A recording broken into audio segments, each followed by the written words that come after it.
Hello everyone, this is Anushka Jaiswal, currently a second year MBBS student of GSPM Medical College. Welcome to Boson Chemistry classes. I am really sorry guys कि मैं बहुत ही लंबे time से आप लोग से discontinue थी, but now I can promise कि इन लास्ट 30 डेज़ में I will be with you guys.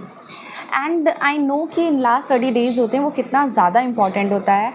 यही वो टाइम है जब आपके लिए डू एंड डाई का कंडीशन बन जाता है. लाइक अगर आप इस लास्ट 30 डेज़ को मैनेज कर गए then it's awesome, you are going to a medical college. But अगर इन लास्ट 30 डेज़ में आपने अपना कहीं पे भी मोटिवेशन डाउन किया या फिर सेल्फ कॉन्फिडेंस डाउन किया तो I am really sorry. So this is the time जब आपको सबसे ज़्यादा मेहनत करनी होती है. जितना पूरे साल में किया है उससे भी ज़्यादा इस लास्ट के 30 डेज़ में करनी होती है, क्योंकि इन अंतिम के 30 दिनों में आपको वो सब कुछ समेटना होता है जो आप पूरे साल करते आए हो. तो I am here in this video with last 30 days strategy and I can say कि अगर तुम इसको फॉलो कर लेते हो तो यू विल बी लाइक कि हाँ यार, कॉन्फिडेंस एटलीस्ट आ जाएगा कि मैं कर सकता हूँ. एंड आई कैन से कि हाँ यार, तुम कहीं ना कहीं तो पहुँच जाओगे. So without wasting time let's get started. तो हमारे पास जैसा कि हमारे पास नीट में 3 सब्जेक्ट हैं, biology, chemistry and the physics. So we will start with the biology, क्योंकि वी ऑल नो दैट कि बायोलॉजी इज़ अ सब्जेक्ट जिसमें आपके 360 मार्क्स आते हैं. एंड यही है कि अगर आप इसमें फुल स्कोर करने के भी चांसेस होते हैं. तो अगर इसमें फुल कर लेते हो तो तुम्हारा कॉन्फिडेंस लेवल हो या फिर जो तुम्हारा वो है कि तुम 650 क्रॉस करोगे वो बढ़ जाती है. तो सबसे पहले स्टार्ट करते हैं बायोलॉजी से. देखो, तो बायोलॉजी में क्या करना है, तुम्हें एनसीईआरटी लाइन बाय लाइन जो तुम आज तक भी करते आ रहे हो, ठीक है. लेकिन इन टाइम में तुम्हें क्या करना है, मैक्स टू मैक्स रिवीजन करना है. मतलब कम से कम तुम्हें इन लास्ट के 30 डेज़ में 10 to 15 टाइम्स तुम्हारी एनसीईआरटी हो जानी चाहिए. मतलब अब तुम्हें जल्दी पलटते जाना है और तुम्हें रिवाइज करते जाना है. अगर नहीं हो पा रहा है इतनी बार तो लीव इट, बट तुम्हें कम से कम 3 से 4 बार तो पूरी एनसीईआरटी ख़त्म करनी ही करनी है. अब वो भी लाइन बाय लाइन तुम्हें याद होनी चाहिए कि किस लाइन में क्या है. देखो, ये चीज़ें करनी है. एटलीस्ट तुम्हें 4 से 5 बार पूरी एनसीईआरटी दोबारा से ख़त्म करनी है, ठीक है. और ये जानने के लिए कि तुमने कितनी ज़्यादा अच्छी तरीके से पढ़ा है, कितने फोकस होकर के पढ़ा है, तुम इस टाइम पे प्रैक्टिस कर सकते हो फिल इन द ब्लैंक्स वाले क्वेश्चन, जिसमें एनसीईआरटी के कुछ वर्ड्स होते हैं वो मिसिंग होते हैं and you have to fill. ऐसे बहुत सारे चैनल्स हैं जहाँ पे तुम्हें इस टाइप के fill in the blanks question मिल जाएंगे. अगर नहीं भी मिल रहे देन इट्स ओके. तुम्हें एनसीईआरटी पे स्टिक रहना है. करते जाओ और ख़ुद से बनाओ कि अगर ये वर्ड मैं एक लाइन पढ़ रही हूँ और तुम एक्टिव रिकॉल वाली चीज़ें करो कि इस लाइन को पढ़ रहे हो, फिर उससे खुद से देखो ये वाली मिसिंग है, यहाँ पे ये, मतलब क्वेश्चन फॉर्मिंग टाइप के, ठीक है, कि तुम उससे क्या क्वेश्चन फॉर्म करते हैं. क्योंकि इस टाइम यही रहता है, तुम्हारे पढ़ने के साथ साथ तुम्हारा फोकस और कंसंट्रेशन भी बहुत ज़्यादा होना चाहिए. फिर आते हैं कि तुम्हें NCERT, what is the second point, कि एनसीईआरटी के डायग्राम्स तो बिल्कुल नेगलेक्ट नहीं करना है. जैसे कि एनटीए सिनेरियो चलते आ रहा है, तुम खुद भी जानते हो कि एनटीए अब डायग्राम बेस्ड क्वेश्चंस को बहुत ज़्यादा बढ़ा दिया. तो एनसीईआरटी के सारे के डायग्राम्स तुम्हें प्रैक्टिस करनी है, देखते तो जाना ही है, साथ ही साथ तुम्हें लेबलिंग भी प्रैक्टिस करनी है. अब इसके 2 तरीके होते हैं. अगर तुम्हारे पास अवेलेबल है पीडीएफ ऐसा जिसमें सिर्फ लेबल ना हो, अनलेबल डायग्राम्स है, तो खुद से लिख करके लेबलिंग करो. अगर नहीं है तो सिर्फ हाथ रखो एनसीईआरटी पे हाथ रखो और लेबलिंग को हटाओ और फिर खुद से करने की कोशिश करो. मतलब डायग्राम्स को भी बिल्कुल नहीं छोड़ना है, क्योंकि यहाँ पे भी तुम्हारा प्लस पॉइंट आ जाता है कि अगर तुम इसे भी करके जाते हो, ऑब्वियसली तुम करके जाओगे, तुम्हारी ये कंपल्सन है, तुम्हें करना ही है, ठीक है. हर वर्ड पे करना है. अगर तुमने अभी, देखो थर्ड पॉइंट है, वो डिपेंड करता है कि तुम कर चुके हो या नहीं कर चुके हो. तो अगर अभी तक तुमने एनसीईआरटी फिंगर टिप, जैसे मैंने पहले भी बोला था कि एनसीईआरटी फिंगर टिप सॉल्व कर लिया करो, तो अगर तुमने सॉल्व कर रखा है तो एक बार एनसीईआरटी फिंगर टिप मेरे कहने से तुम दोबारा उस बुक को ज़रूर करना, क्योंकि बहुत सारे क्वेश्चंस होते हैं जो एनसीईआरटी फिंगर टिप से भी डायरेक्ट आ जाते हैं. जैसे कि अगर मैं बात करूँ मेरे टाइम की नीट की 2024 की, तो जो उसमें एक क्वेश्चन था जो थोड़ा कॉन्ट्राडिक्टेड था, दैट इज़ फ्रॉम बायो का ही था. हाँ, एक क्वेश्चन वो एनसीईआरटी बायोटेक का वो क्वेश्चन था जिसमें कॉन्ट्राडिक्शन थे. वो same to same NCERT finger tip का था और आंसर भी जो था ना वही मैच किया था. एज आई हैव डिड, तो मैंने उस क्वेश्चन को रॉन्ग नहीं किया था, बट बाकी बच्चे कंट्रोवर्सी फील कर रहे थे. तो आई विल सजेस्ट कि अगर तुमने कर रखा है तो एक बार ज़रूर गो थ्रू होकर के जाना. तो that is must for biology में. बस तुम इतना कर लो, एनसीईआरटी को 4 से 5 बार कर लो, एक्टिव रिकॉल करो, डायग्राम सारे प्रिपेयर कर लो, जो तुमने अभी तक नोट्स बना रखे हैं उन नोट्स को देखना है, ठीक है. तो एनसीईआरटी इज़ लाइक तुम्हारी माता है, इनको बार बार करो, इसमें सिर्फ रिवीजन ही कर सकते हो, और बाकी जितने तुमने आज तक मिस्टेक्स रिपीट किए उनको ज़रूर देख लेना, ठीक है. अब आते हैं सेकेंड केमिस्ट्री में। Chemistry is further divided into physical, organic and inorganic. तो बात करते हैं सबसे पहले फिजिकल में। देखो physical is more like physics, ठीक है। तो इसमें भी हमारे डिविजन्स हो जाते हैं कि पहला इस टाइप का क्वेश्चन आता है जो सिर्फ इस फॉर्मूला बेस्ड होता है। तो इसके लिए तुम्हें क्या करना है, रट्टा करना है सारे के सारे फॉर्मूलाज के।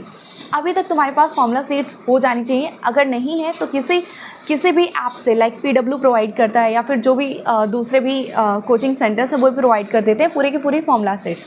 उन फॉर्मूला सेट्स को तुम डेली रटो, डेली रटो, डेली रटो। अगर खुद का बना रखे हो तो खुद का वाला प्रेफर करो, उसको डेली रटना है तुम्हें, ताकि एटलीस्ट तुम्हारे जो फॉर्मूला बेस्ड डायरेक्ट क्वेश्चन है वो गलत बिल्कुल ना हो।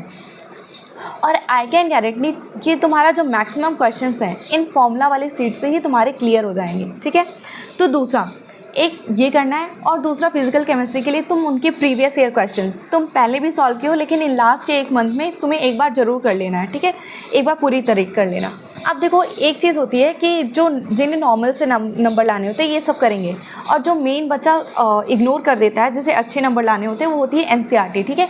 देखो फिजिकल में मैं नहीं कह रही हूँ कि लाइन बाय लाइन NCERT पढ़ो, बट जो फिजिकल का बैक एक्सरसाइज भी करने के लिए मस्त नहीं है, अगर कर रखा है तो ठीक है, बट प्लीज़ एग्ज़ाम्पल करके ज़रूर जाना, क्योंकि NCERT के एग्ज़ाम्पल से डायरेक्ट क्वेश्चन आ जाते हैं, और नहीं तो कहीं ना कहीं सिर्फ डेटा वैल्यू चेंज किया रहता है, सेम कॉन्सेप्ट लगा करके वो क्वेश्चंस रिपीट कर जाते हैं। तो NCERT के एग्ज़ाम्पल्स प्लीज़ एक बार ज़रूर सॉल्व कर लेना। आई कैन से कि तुम बाद में देख कर के ज़रूर बोलोगे कि कितना ज़्यादा इंपॉर्टेंट था और मैं छोड़ गया। प्लीज़ NCERT का एग्ज़ाम्पल कर लेना, ठीक है। तो बस इतना। असर्सन एंड अगर तुम बहुत अच्छा तुम सोच रहे हो कि तुम्हें अच्छे कॉलेज में जाना है एंड यू वांट कि मेरा असर्सन एंड रीज़न जो आजकल फिजिकल केमिस्ट्री में आने लगा है वो भी ना छूटे, और मैंने NCERT अभी तक पढ़ी भी नहीं है, तो यू कैन गो फिर कि NCERT के जो बैक में एक समरी दी होती है, बस समरी रीड कर लो, क्योंकि वो समरी भी तुम्हें क्या है पूरे मेनली जो असर्सन बेस्ड क्वेश्चंस आते हैं वो समरी से भी उठा लिए जाते हैं, तो तुम उसके लिए समरी पढ़ लो। That's it for physical. अब आते हैं ऑर्गेनिक में। देखो भाई ऑर्गेनिक इज़ बायो की लाइक, बायो की तरह इसमें भी NCERT तुम्हें पढ़नी होती है, मस्ट कंडीशन है, तुम्हें पता होना चाहिए NCERT की लाइंस, ठीक है। NCERT ज़रूर पढ़नी है, इसमें कोई एक्सेप्शन नहीं है। पढ़ रखिए, दोबारा से रिवाइज़ करो, 1 से 2 बार रिवाइज़ कर लो। और इसमें क्या करना है, तुम्हें सारे नेम्स रिएक्शंस याद करने हैं, सारे के सारे नेम रिएक्शन लिख करके प्रैक्टिस करोगे तुम इस टाइम, क्योंकि ऐसे बहुत सारे नेम रिएक्शंस भी होते हैं और बहुत सारे रिएक्शंस हैं जिसमें टेम्परेचर का डिफरेंस होता है या फिर प्रेशर का डिफरेंस होता है, और ये चीज़ें हम मिस कर जाते हैं। तो तुम्हें लिख करके पूरी की पूरी रिएक्शंस को प्रैक्टिस करना है। और इसमें भी मस्ट डू क्वेश्चंस जो होते हैं वो एक्सरसाइज जो दिए होते हैं NCERT के एग्जाम्पल्स उसको कर लो, क्योंकि बहुत सारे जितने मैंने देखा बेसिकली जो मॉडिफिकेशंस होते हैं ऑर्गेनिक में, तो बेसिकली NCERT के क्वेश्चंस को मॉडिफाई करके ही देते हैं। तो तुमने अगर बैक एक्सरसाइज पहले से कर रखी है तो उसको करो, लेकिन अगर नहीं हो अनेबल हो तो तुम एक्सरसाइज नहीं कर पा रहे हो तो एग्जाम्पल्स प्लीज़ मत छोड़ना, इसमें भी सबके एग्जाम्पल्स ज़रूर कर लेना।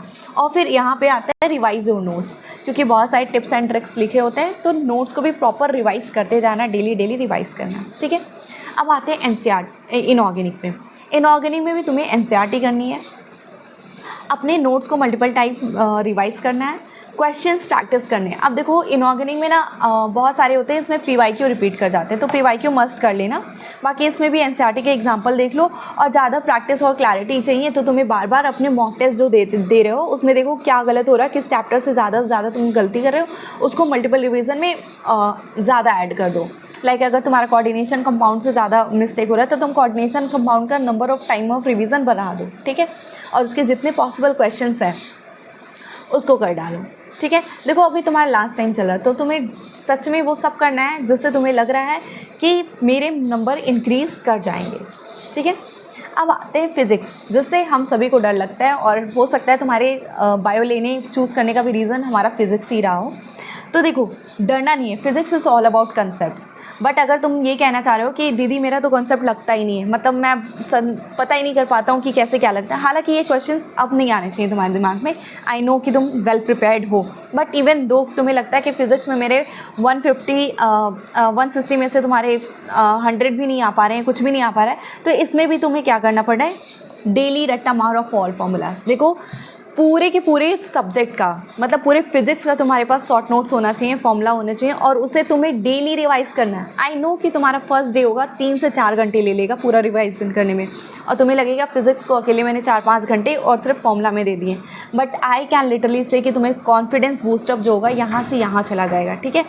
तुम्हारा डेली कॉन्फिडेंस बूस्टअप होगा, और फिर फर्स्ट डे में 3 से 4 घंटे लगेंगे, फिर तुम्हारा देखने लगे 2 घंटे में तुम पूरा का पूरा फिजिक्स रिवीजन करने के एबल हो जा रहे हो, ठीक है। तो इससे लगेगा कि तुम्हारा पूरा फिजिक्स एक तो डेली रिवाइज हो रहा है, प्लस तुम्हारे नंबर ऑफ क्वेश्चन जो फॉर्मूलाज पे आ रहे थे वो इंक्रीज़ करने लगे, और जो 50 क्वेश्चन होते हैं उसमें से लगभग 25 क्वेश्चन आई कैन गारंटी कि वो डायरेक्ट फॉर्मूला बेस्ड होते हैं। तो it will be in your hand कि 25 क्वेश्चन तुम्हारे ग्रिप में है, तो बिल्कुल नहीं छोड़ना है, रट्टा मारना है, पूरी की पूरी फॉर्मूलाज रट्टा मार लो।